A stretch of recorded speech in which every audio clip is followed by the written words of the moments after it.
ఓయోలో ఇలా చేస్తే కఠిన చర్యలు తప్పవు.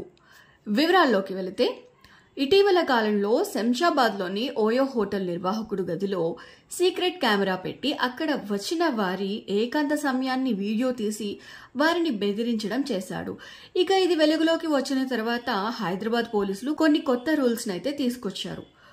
ఓయో హోటల్ యొక్క యాజమాన్యంతో భేటీ అయ్యి శిఖా గోయల్ కొన్ని రూల్స్ అయితే హోటల్ మేనేజ్మెంట్ వారికి పెట్టారు.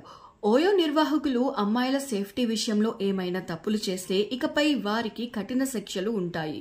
అది మాత్రమే కాకుండా హోటల్కి వచ్చే ప్రతి వారి ఐడి ప్రూఫ్ని చెక్ చేయాలి. హోటల్స్ యొక్క సీసీ ఫుటేజ్ కూడా 90 రోజుల పైన నిల్వ ఉంచుకోవాలి.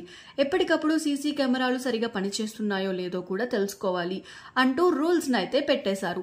దానితో పాటు హోటల్ యొక్క రిసెప్షన్ గదుల్లో అత్యవసర ఫోన్ నెంబర్లను కూడా పెట్టాలి అని శిఖా గోయల్ వెల్లడించారు. మరి మారిన రూల్స్ అన్నీ కూడా అమ్మాయిల సేఫ్టీ కోసం తీసుకున్న నిర్ణయాలే కాబట్టి అక్కడికి వెళ్ళాలి అనుకున్న వారు ఎలాంటి ఆలోచన భయం లేకుండా వెళ్ళవచ్చు. ఈ వీడియో కనుక మీకు నచ్చినట్లయితే సబ్స్క్రైబ్ చేసుకోవడం మాత్రం మర్చిపోకండి. Thanks for watching.